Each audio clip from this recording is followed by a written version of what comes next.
So it was brought to my attention that I haven't done a flip through of my Floral Mandalas book. It was actually my very first coloring book that I published independently. And I guess I started my YouTube channel after I had published this book, so I'm gonna be doing a flip through now. You will see some images that I've already colored in the book. That just happened because I didn't do a flip through before I started coloring in it, so you'll see that. So I always start out with a copyright page and about the artist page, and then the title page. I'm going to be flipping through kind of fast with this book because there are 50 images. There's 50 shaded images and then 50 non-shaded images, so it is a lot to go through. So I will be flipping kind of fast.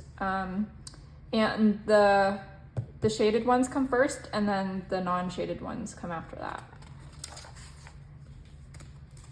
So I was inspired by doing a lot of just really fun floral images, and I wanted to make them repeat as mandalas. And I really like that idea because I think they look really pretty when they come together as a mandala. So that's why I decided to do this book. I thought it would be a lot of fun to color.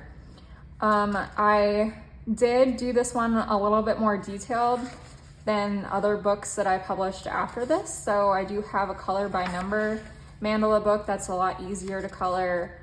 And I probably will be doing other floral mandalas in the future that will be easier. So I would consider this one a little bit more difficult to color. There are a lot of small spaces that you would need like a really fine tip marker or colored pencils to do. So I think that they really look really nice when you end up coloring it when it's done, because there's so many details and all these colors that you can incorporate. They're also flowers, so you really can color them any kind of color that you want. I mean, you don't have to color all the leaves green. You can kind of play around with the colors and make up your own kind of flowers. I didn't follow every like realistic flower that's out there. I've definitely made up some as I went, so you can definitely make up your own color palettes too.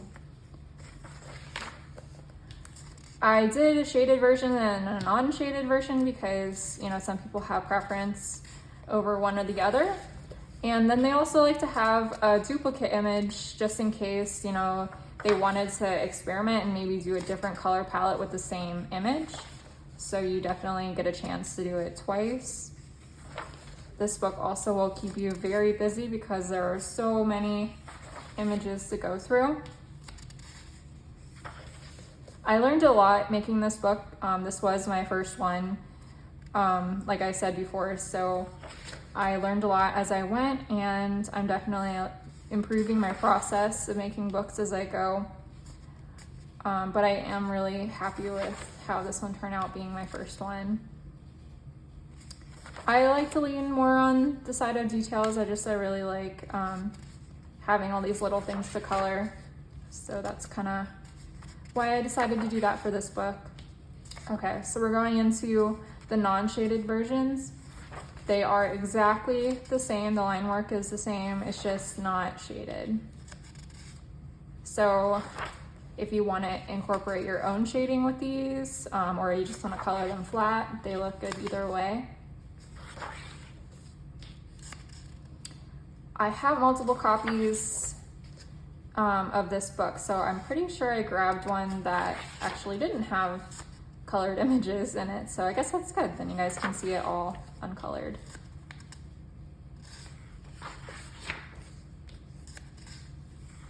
This book is definitely very big. It's the biggest book that I have out.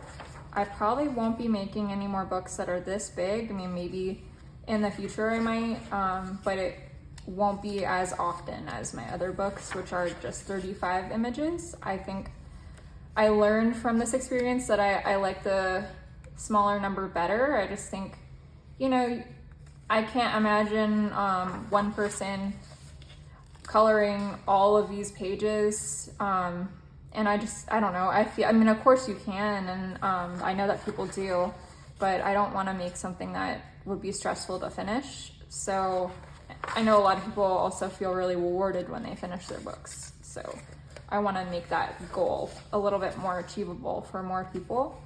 So that's why I ended up going with shorter books after this one. The Floral Mandalas, the color by number version, has color or the numbers on one half of the book and then no numbers on the other half. So if you wanted to try it without the numbers, you can. That's like all in the same book.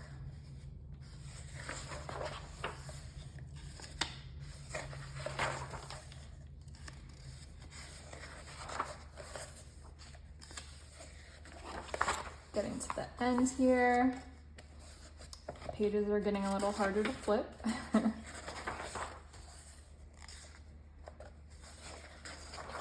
But I've seen a lot of examples of these colored and they just really turn out really pretty because they have all these details, and you can't go wrong with mandalas. I mean, you really can just color them anything and they turn out really pretty.